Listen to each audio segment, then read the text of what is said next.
Good evening, everyone. Welcome to the second public information meeting on the Alexander Skate Park.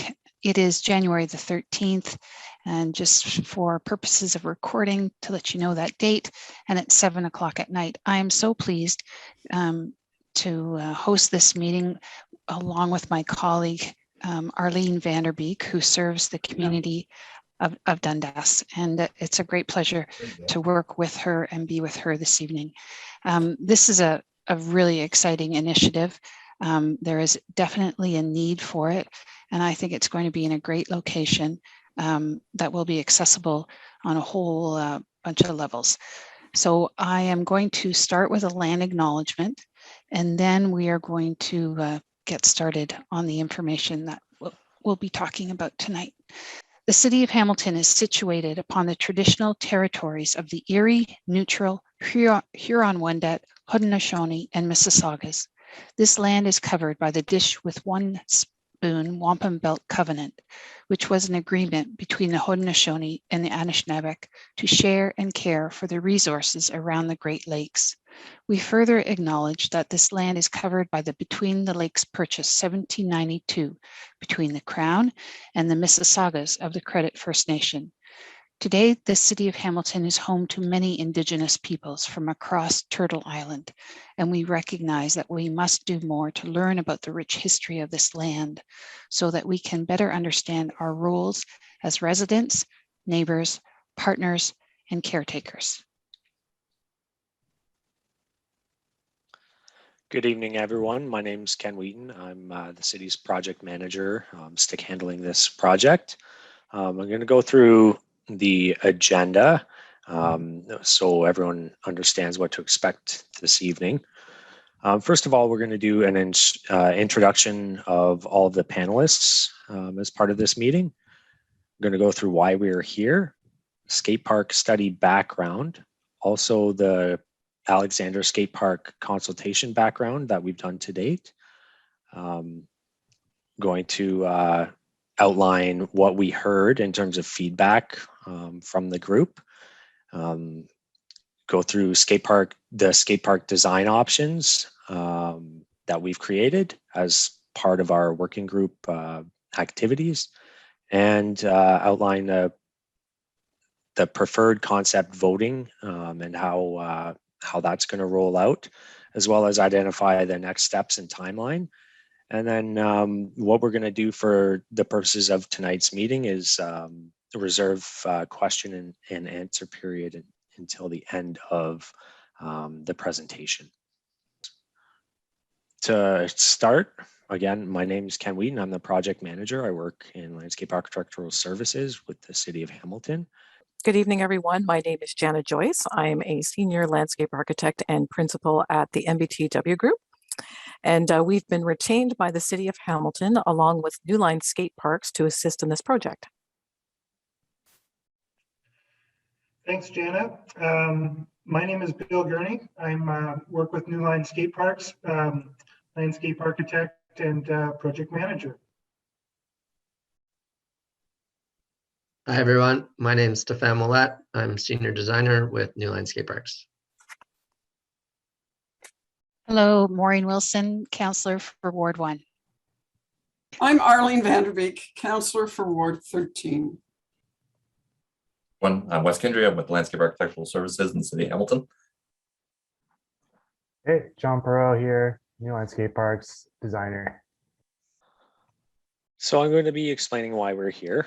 One of the main reasons is to review the consultation process and decisions that were made to date to get us where we are today, presenting our two final concept plans that were developed from the rider working group feedback, and identify next steps for the project and identify a timeline for implementation. So skate park background study. In 2015, the city undertook a study to create a standard process for selecting new skateboard facility locations across the city. In 2017, council received and approved that study. And as part of that, Alexander Park was identified as a high priority location that serves Dundas and West Hamilton. Site suitability was then confirmed by staff and the ward councillor, allowing for this project to move forward.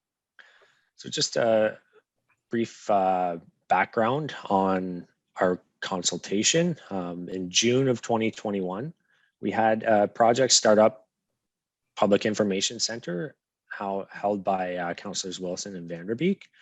In June and July, we had an open call for working group members.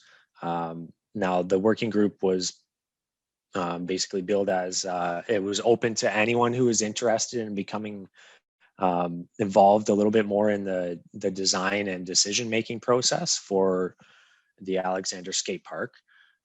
Between July 29th and August 13th, the working group filled out a survey to determine preferred skate park features. And in the middle of October, the working group had their first meeting to review the results of that survey and the guidelines for the design concepts. Out of that meeting, we created 3 skate park design concepts and presented them to the working group at a second meeting on November 23rd. And between November 24th and 29th, the working group voted to choose 2 preferred design concepts out of the 3 that were presented at the November 23rd meeting. Tonight, we are presenting those 2 preferred design concepts that were further refined from some feedback we received. And they were developed into 3D concepts for this presentation. You'll see those a little bit later on. Thank you very much, Ken. Bill Gurney here with New Line Skate Parks. I'm just going to cover the next few slides that are summarizing the feedback that we got. Ken just did a great job of sort of recapping a couple of key points of contact we had through our process, our consultation progress with the working group, and then leading into starting with the PIC way back when with the councillors, and then onward to the PIC meeting tonight. So I'm going to summarize some of that feedback before I hand it over to my colleague Stefan, who will present the 2 concepts we prepared for you this evening. So the next couple of slides, we received a lot of feedback, and the next couple of slides are really just summarizing that feedback in 2 basic categories. What we heard in terms of overall feedback through our consultation to date, I've kind of categorized it into a set of summary notes that are site specific and a set of summary notes that are skate park terrain specific. So firstly, just starting with the site specific feedback that we've got to date through our process. As Ken noted, Alexander Park is the confirmed location through the skate park study. So that's been known for a while, but since we've undertaken our design exercise here, we, within Alexander Park, the positioning and the placement of the skate park facility within Alexander Park, it's been, taking into account all the existing land uses that are already there, like the splash pad and the baseball diamonds, all the mature trees that exist on site, which are very beautiful. All of the design has been created in such a way that those have all been preserved. And then as well, just sort of creating the design in such a way that it's observing minimum setbacks from the third baseline foul line of the 1 baseball diamond, and minimum setbacks from the street, the mature trees, and the residential property that exists to the east as well. We are planning to light the skate park. This has been a precedent set with City of Hamilton skate parks all the way back to Turner Park and onward to Valley Park and onward to Alexander Park. The precedent is that all the major skate parks in Hamilton are lit. This one will be similar to that. And then from an operational perspective, the park will be lit until 11 p.m. at night. There will be washroom buildings open and available, and they exist in the community hub building that's part of that's already there in the park. The Alexander Park Skate Park project does not include any additional parking. But there is parking that exists and is available on the street and potentially with the school that's across the way. Some of the feedback we got suggested that the skateboard park, there should be separate entrances to get to and from the skate park that are not conflicting or interfering with the other uses that are already existing and active on site. And, you know, beyond that, more specifically, through the survey and through the feedback with the working group, what we learned was that you know, in addition to the active skate park terrain, the most popular requested amenities are sun shelter, picnic tables, benches, and a drinking fountain. Those all items were all requested. Other popular support amenities that were suggested are lighting, washrooms, washroom facilities, and trees. So that was some sort of summarizing the feedback we got on a sort of a site-specific level. And then beyond that, as we get a little bit more specific into the active terrain of the skate park, here was some of the feedback we heard as well. Just, you know, like I said, we got a lot of feedback through our process. This is just a real summary coming out of the first meetings and the online survey with the working group. Our intention here is to create a multi-wheel facility for all wheeled sports. So that includes skateboards and BMX bikes and scooters and all sort of activities of that nature. It's our goal to provide a well-rounded park that is going to be appropriate and appreciated by all age groups and all ability levels, you know, with different areas, you know, managed through the design to offer, you know, different areas for different levels of skill levels and rider safety. There was a lot of interest in the aesthetic quality of the park and the flow or the functionality of the park. So in summary, you know, we're tasked to create a safe, high quality park. There's a lot of interest in color and the aesthetic quality of the park. But, you know, equally important, we want to create a skate park that has good flow and smooth transitions, you know, creating spaces and areas where the lines of travel within the park are not conflicting with each other. So we really want to minimize areas of traffic, of conflict through the design, which you'll see as the designs get presented. More specifically, on a skate park terrain level, all the feedback we got from the rider group in the early stages of design development suggested that the highest level terrain priorities are really what we would categorize as bowl, half pipe, typology, also calling it a pump/carve typology. The type of features that are characteristic there are sort of large bowls, small bowls, pool bowls, half pipes, and quarter pipes. So what we're talking about is a lot of transition-based skate park terrain, bowls and half pipe. It was very, very clear through the feedback that, you know, the design, you know, the most successful design is going to include a pretty strong component of bowl and or transition style skate park features. Secondary to that, you know, also popular, but sort of next level terrain priorities is what we would categorize as sort of the plaza/street typology, or the street/obstacle typology, sort of characterized with features such as rails and ledges and stair sets and manual pads and hips and such like that. So very clear about sort of the first and second main priorities in terms of overall terrain styles, which really set the table for the 3 initial design concepts we prepared and then presented in November, as Wes had highlighted, as Ken had highlighted earlier. Here is one single, 2 slides actually, this slide and the next one, that are really summarizing the 3 design options that we took forward to the working group meeting that we had in November. At that point of time, we prepared 3 different design options. We rendered them using 2-dimensional graphics, and they were represented in the plan view with some other sort of imagery to support. But what you see on the screen right now is sort of the bare bones view of At that point in time, November presentation, what we were calling design direction number 1 on the left, design direction number 2 in the middle, and design direction number 3 on the right. And that November 3rd presentation was an opportunity for us to get feedback on these preliminary design directions, get some feedback about what people like and what people don't like, and then ultimately this presentation on November 23rd, that was followed up with an online survey where people could leave their feedback and vote for their preferred design options. So in summary of all that feedback, this is what we heard.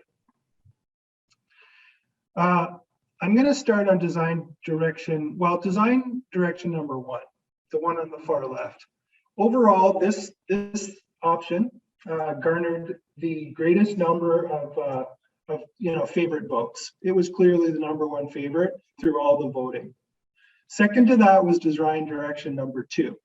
So it was very clear that design direction number 1 and design direction number 2 were going to survive sort of the first round of evaluation and eliminating one of the designs. What was interesting there was that design direction number 2 was very unique amongst all 3. Design direction number 2 is clearly the design where we've prioritized the transition in the bowl terrain more than any other design option.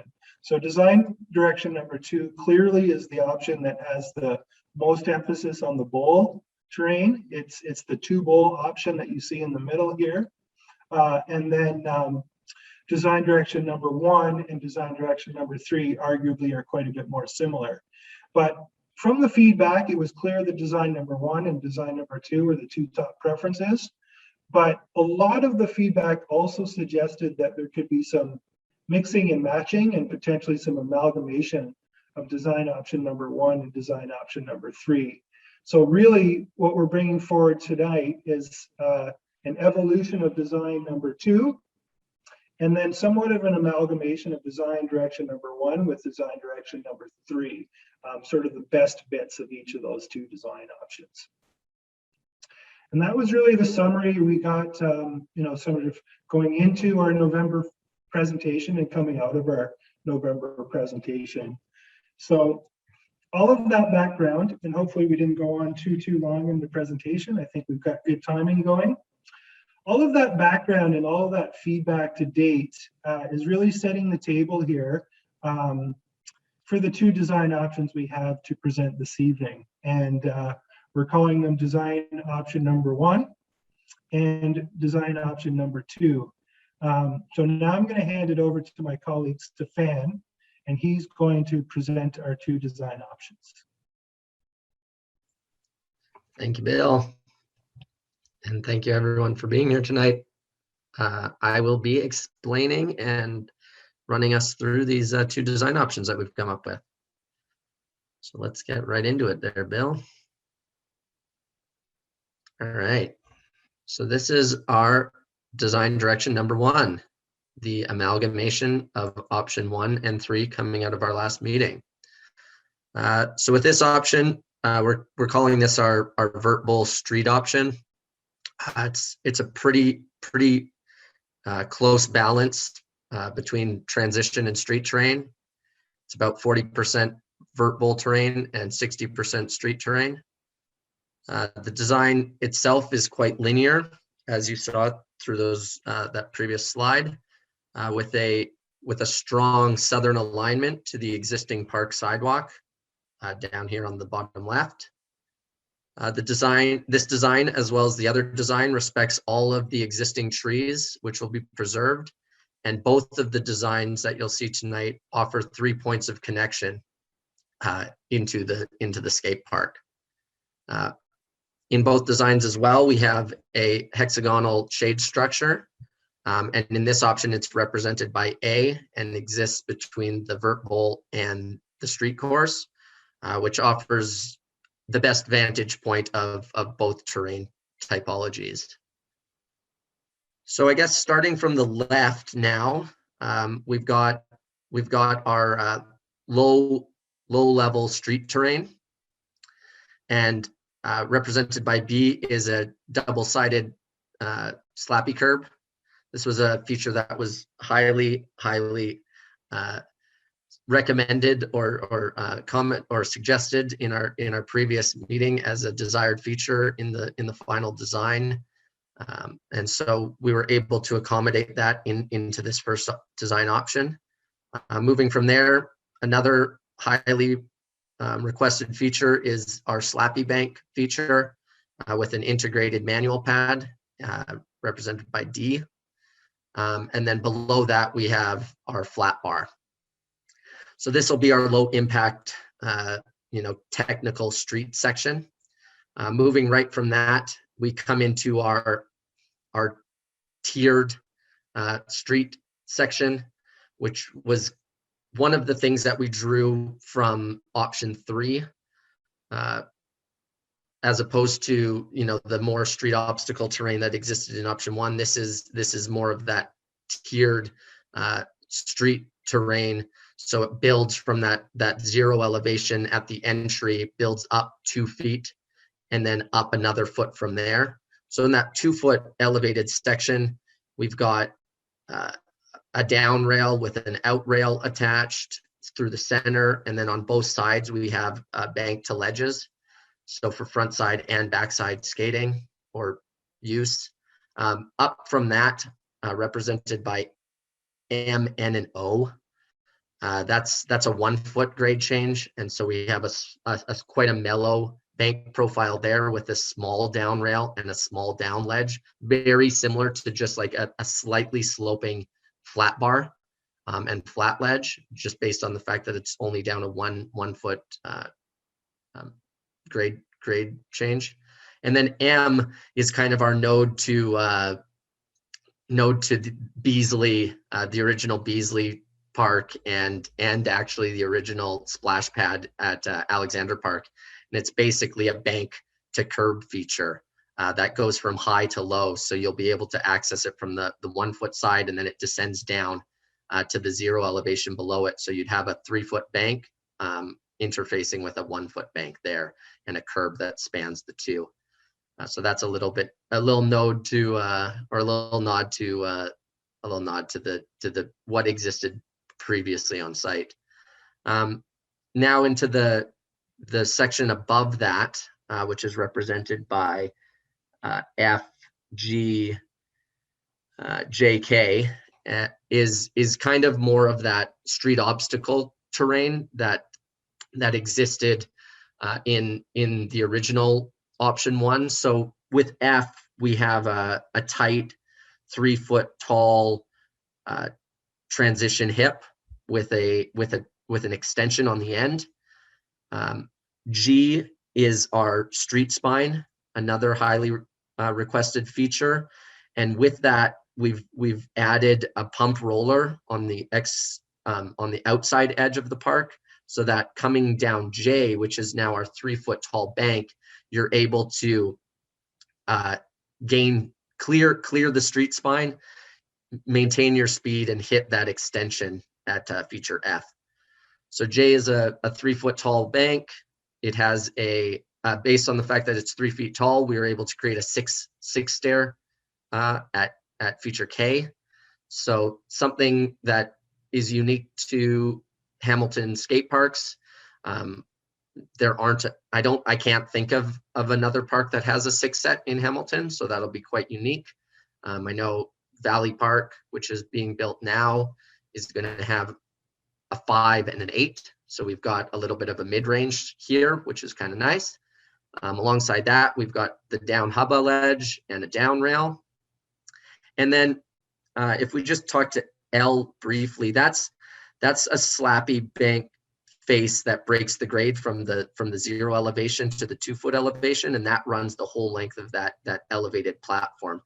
So that'll be a 45-degree angle face with likely either hand cope or rolled coping or some small steel coping that you'll be able to redirect off of through that whole length of the skate park. From there, we get up to our 3-foot high elevation, which is our highest elevation in the park. We needed that kind of elevation so that we could really give us this deep vert bowl that we were hoping for, as well as to get us some of those that height that we needed for those street obstacles to the left. But so when we talk about the bowl, we've got a fairly expansive vert bowl in this design. But essentially, the bowl alone occupies 40% of our overall square footage, and it's just based on the geometry of the feature. We've got a 6-foot deep shallow end, and then that transitions down 4 feet into a 10-foot deep true vert ramp. So we have 16 feet of length on either side, and then we have a 3-pocket, basically a 2-pocket, but a large radius through the deep end of that bowl, so that it pulls you into that bowl a little bit more, as opposed to just a traditional double pocket deep end. This actually has a radius straight section to just create a little bit more pull through that space. But yeah, and then the nice thing with this bowl design that's working quite well is it gives you it provides us with 2 different hip options. So represented by Q, we've got I believe that is our 60-degree hip on that face, shallow end to shallow end, and then R is a 30-degree hip, which goes from shallow end to deep end over the waterfall. So a pretty unique bowl. We've got good amount of length, half pipe through the shallow end where P is. I think there's 16 feet there as well. So you have 16 feet of straight coping before the pockets in the shallow end. You've got your shallow end hip, you've got your shallow to deep end hip, and then you've got your true vert ramp back and forth with 16 feet of coping before the pockets in the deep end. And then alongside all of that, there was a desire for additional seating that is shown off the back of the bowl, the lower side of the stair drop, and then in addition to that, we have a skateboard repair station and a bike repair station at that lower elevation. And then with both designs as well, we have lighting included in the design, which is strategically placed alongside the design. I believe, 3 lights for the street course, and then 3 for the bowl, or 2 for the bowl, looks like. Yep. So that's design option number 1, our vert bowl street option. So now we're going to just quickly look at all of our render views. So this is a view from the southwest looking to the northeast and towards Whitney Avenue. The next view is northwest looking southeast from Whitney. Again, from Whitney Avenue looking south. Looking southwest. And then what you'll notice with all of these too is the existing trees. They're quite mature, and so they do offer a good amount of shade around the park, but they're set back far enough that the shadows being cast on the skate park are fairly manageable, which I think is important when you're skating some of these larger obstacles, such as that 6-stair hubba. Don't want too much shadow cast.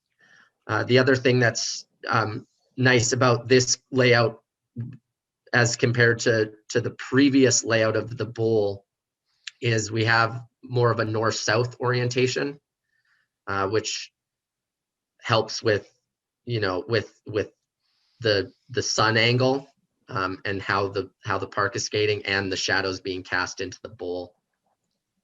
So we definitely have considered that. So this view is again looking east down the entire line, and you'll notice that strong alignment of this design with the existing park sidewalk that is to the west of our site. Stefan, if I could interrupt, sorry to interrupt. Yep. There was a question asking if there were going to be some additional visuals, and if so, if they could just quickly be explained. So would you mind just quickly going over this and showing everyone where the bowl is, where the hubba is, just very, very quickly? I think that would help some of us who aren't as well versed in all this verbiage. Yep. Thanks. Yeah.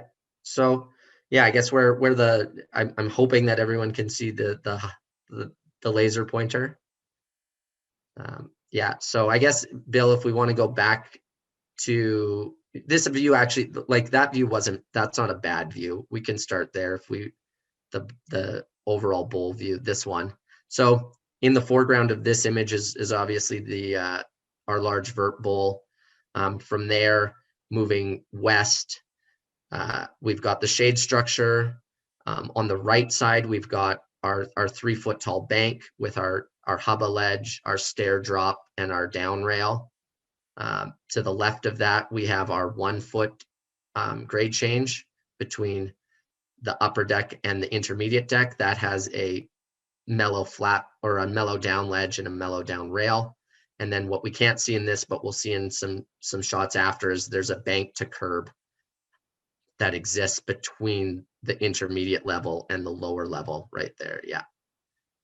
And then I guess if we want to, I guess we can move into the more detailed views, Bill. These are our overall shots, but if we move into the more detailed views, we'll be able to see things a little bit better.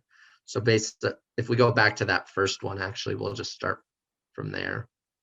Yeah, so jump around a little bit, but this is essentially your arrival point from the splash pad and from the existing clubhouse for baseball. It connects along that alignment. So the first feature you'll experience is that double-sided slappy curb. From there, you've got that nice long slappy bank with the integrated manual pad, which is right there. And then you have that nice long flat bar. So one of the key factors for the placement of that manual pad is, our thought is that people could hit the manual pad and then potentially redirect, if they chose to, off of that slappy bank before hitting the curb. Because what we found with that curb is often the more angle you can get at those curbs, the better. And so having that slappy bank extended as far as we could allows for a better angle from that side into that piece. It also just allows people to, if they chose to, skate up and over that manual pad before then hitting that curb. Or even with that being said, come around the manual pad, redirect off of the slappy bank, and then hit into the curb. So from there, this is that previous slide, that's basically your perspective from that 3 foot tall quarter pipe transition hip with the extension. So that extension sits, I believe, 2 feet higher than the deck of that hip. So the hip is 3 feet, the extension rises up to 5 feet. From there, I guess if we want to move to the next slide. So coming down from that hip, that transition piece, we've got our street spine with the volcano end, and then the pump roller on the outside edge of the skate park. This gives us a great perspective of the intermediate zone and the bank to ledges with the slappy face, and then the steep to mellow hip that exists there, because that steeper 45-degree angle exists to break the grade between that entire intermediate level and that floor slab. We also have the out rail and the down rail right there. And then moving from there, you can see the mellow down ledge, mellow down rail down that 1 foot grade change. And then moving down, we've got the bank to curb, the high-low bank to curb. That goes from the 1 foot to the 3 foot. And then left, we got your down hubba, your 6 set, and your down rail. So moving on from there, I guess, Bill.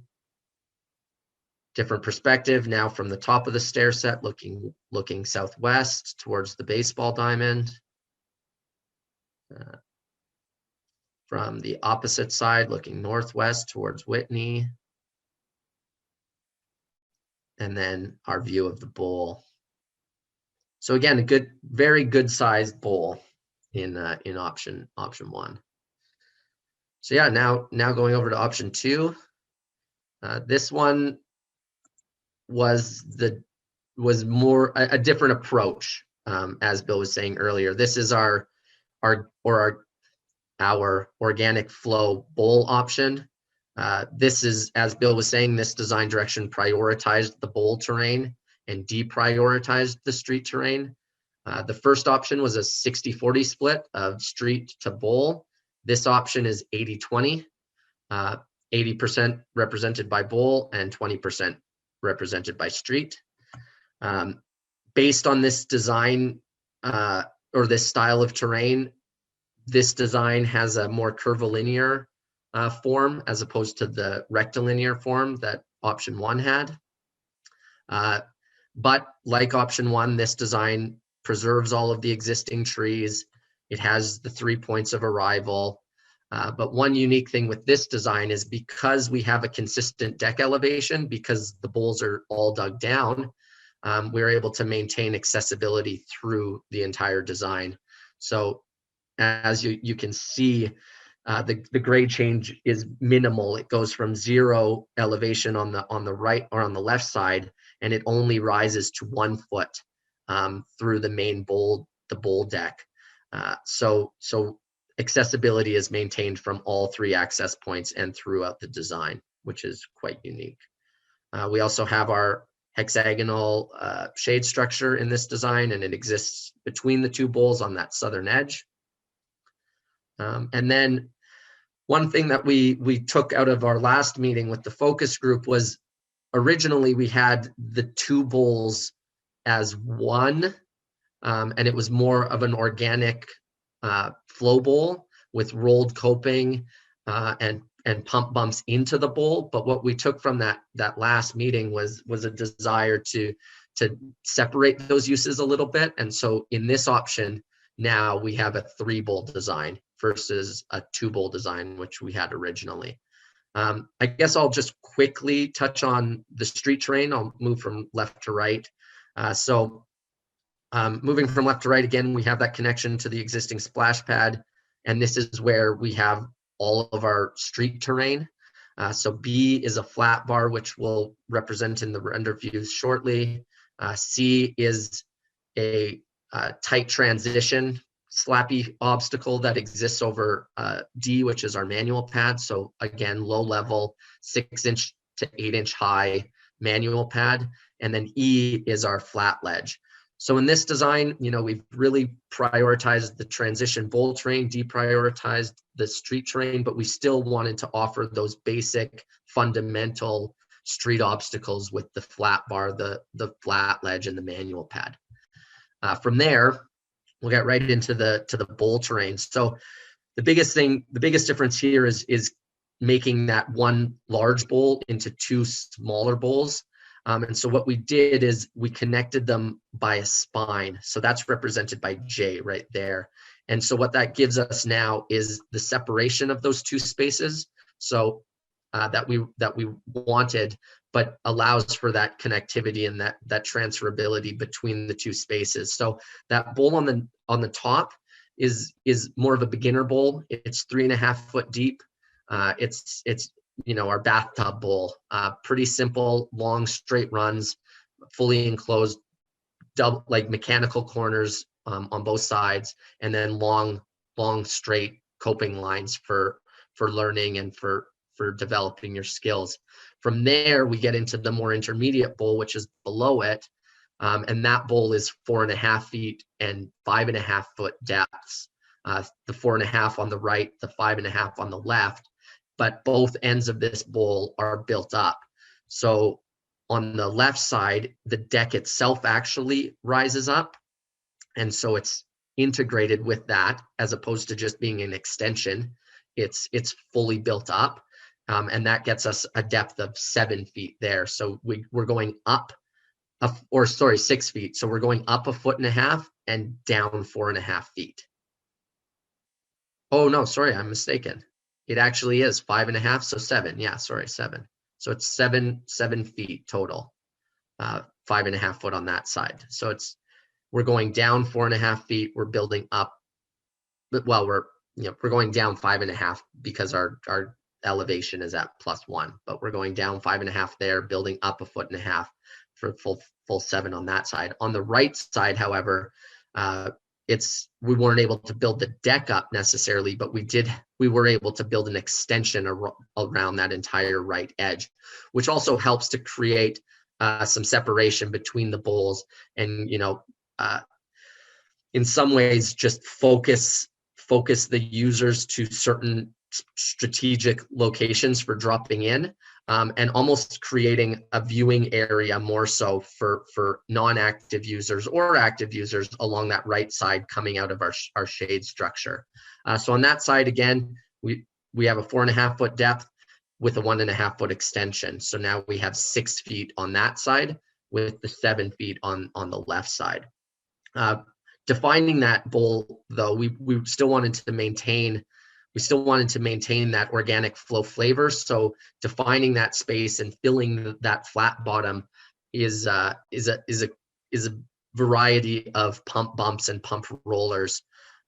So G and H, we have a high-low pump roller pump bump feature that gets you from the 4.5 foot deep section to the 5.5 foot deep section, and through H it actually elevates even slightly higher. So G elevates up 1 foot and then drops the 2 feet, and through H it goes up 1.5 feet and drops 2.5 feet. So you get that pumpability through that section. And then when we go to K and L, again, we have this open space. We wanted to increase the opportunity for speed generator or speed control. And so through that hip, through the L hip, we've added, a pump roller that blends to a higher pump bump, which is represented in K. This bowl is great as well. It offers, multiple hip options. Again, it has the shallow end hip, which is the 4.5 foot deep hip at L. So that's level. And then G is high-low hip. So we've got it going from, the 4.5 foot deep section to the 5.5 foot deep section, spanning over the pump roller. With both of these hips, we also have the opportunity to step up to the coping, which is pretty cool. So the extension, even on that left side, extends around and goes all the way to the hip point on the bottom, so that you have that mirrored step up hip feel. So, being able to ride from left to right, launching up onto the coping, or similarly from right to left, and then from left to right, grinding from the coping and dropping into the 3.5 foot section or 4.5 foot section. So that's that. And then our advanced bowl in this option is our right-handed kidney bowl, 6 and 10 feet deep. So what's unique about the kidney bowl is it's got, a tighter, it's a pool bowl or a pool style bowl. So it's got tighter transition, and it'll have pool coping surrounding the entirety of that bowl. Whereas in the, the flow bowl and the bathtub beginner bowl will likely have primarily steel coping throughout that space. But the advanced bowl, kidney bowl, will have pool coping, so concrete pool coping. Yeah, and then also created or included in this option, again, we've got the repair stations on the bottom side, some additional seating off of the decks of the bowl, and plenty of lighting to keep people riding till 11 o'clock at night, hopefully. So now from here, I guess we'll go just into the more detailed views. Similar to the last one, we've got our overall views. This is looking north towards Whitney from basically the baseball diamonds. Pretty good perspective of the entire design. Next view, again, starting from the west, running along the design from the street course into the bowl section. Next view, from Whitney, looking southeast, and you'll see that mature tree next to the outbuilding there. The shed is quite a large mature tree, so that'll be quite a nice space, casting some nice shade in the summer. Again, looking west from our most eastern entry point, your arrival gets you right into the bowl, the kidney pool, with plenty of room on either side to get you to your shade structure or to the other bowls. So these are great views now to show, the geometry, the scale of some of these bowls. That kidney pool has some significant depth to it. It's going to be quite an advanced feature, but you can see in the background here, you've got that bathtub bowl, which is really quite approachable, and a great space for learning. And then you have that intermediate bowl left of that, and then the fundamental street elements that get you back out towards the washroom building and the splash pad playground. Again, looking down the entire design from the east, you'll notice the lighting in this quite clearly, the additional seating, and just, the sheer size of the park, right? Like the number of people that will be able to occupy this space is going to be quite substantial, which is great. Yeah, now more detailed. So those were our overall views. Now we're more detailed. This is your arrival into the design. That's that long curved transition piece with the integrated manual pad, your flat ledge. We can't see the flat bar here, but it exists at the bottom of this line. And then looking back towards the bowl. Great view now, basically standing kind of on top of that flat ledge, looking at the intermediate bowl. So again, on the left side, the deck itself elevates up, creating that complete grade change. And then as it wraps on both sides, we have those descending ramps, and the extension extends beyond that to allow for those step up hips.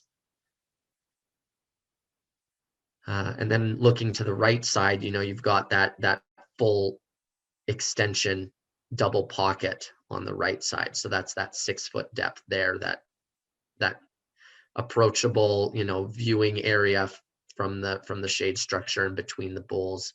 And again, that focused drop in, creating those focused drop in spaces, on the bottom there and on the top, and then obviously on the left there in the deep end. Next view. Oh, and then I guess also you'll see in these views the pump rollers and the pump bumps that define these bowls.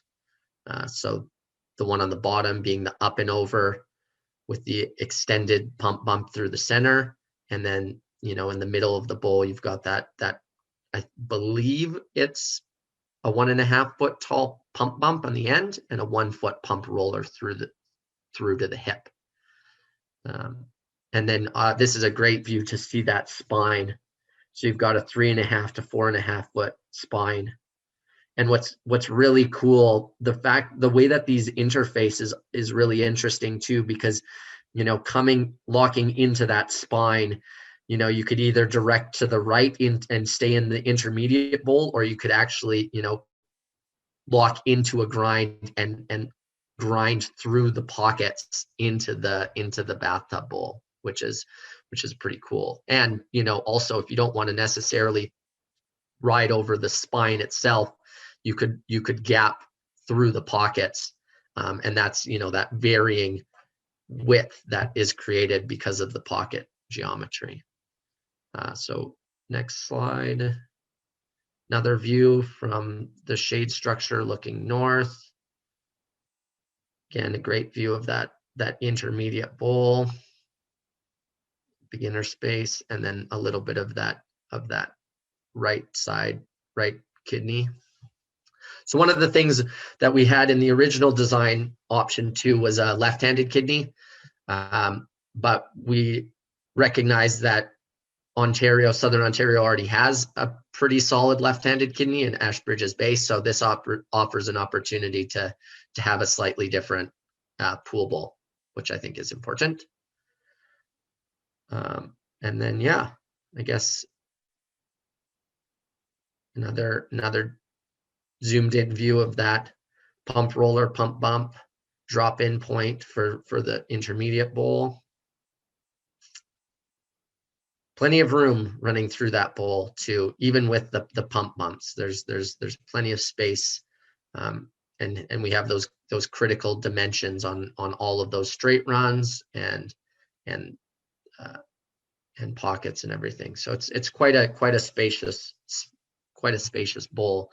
Again, we're working with 1,000 square meters, so about 11,000 square feet, and 80-20 split. We're dedicating, upwards of 9,000 square feet just to bowl terrain in this option, which is pretty unique. So I guess that wraps up the 2 design options. I've seen a number of questions come in, so I look forward to answering some of those questions. But yeah, I think pass it back off to Ken, and he'll walk us through some of the next steps. Thanks, Stefan. That was an excellent explanation. And I too see quite a few questions coming up. What's next? Tomorrow, what's going to happen is there's going to be a link to a Google Forms survey that goes live on the project webpage, which is hamilton.ca/alexanderpark.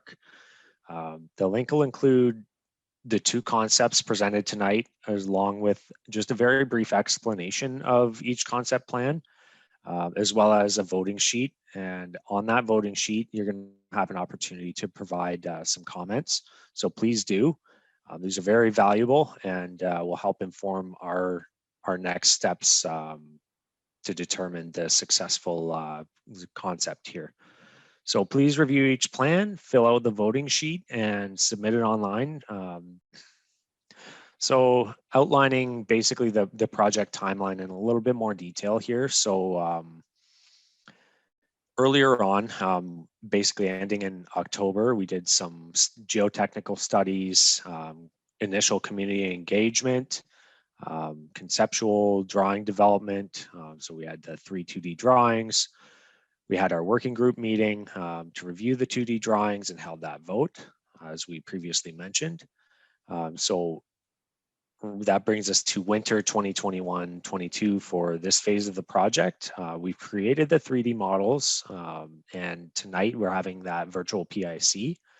Tomorrow, the online vote goes live, and once we receive all of the responses, we'll determine what preferred concept will move forward into the detailed design and tender stage. So that will hopefully be wrapping up by the end of May, and then we go to tender, budget to pending, and contract award, with anticipated construction hopefully occurring mid to late summer. So that's the anticipated project timeline. Next slide, please. And so we've asked questions of the community. We've invited the community to ask questions. We've developed our concept alternatives, and we've reviewed the concepts as of tonight. Please keep up to date. We update the website regularly, so all of this presentation material will be available on the website. The presentation likely into next week, but all the presentation materials and the vote will go live tomorrow, like we previously mentioned. Next slide, please. And I'm the project's main point of contact if you have any questions. Both ken.wheaton@hamilton.ca and Alexander Skatepark at hamilton.ca are ways that you can reach us.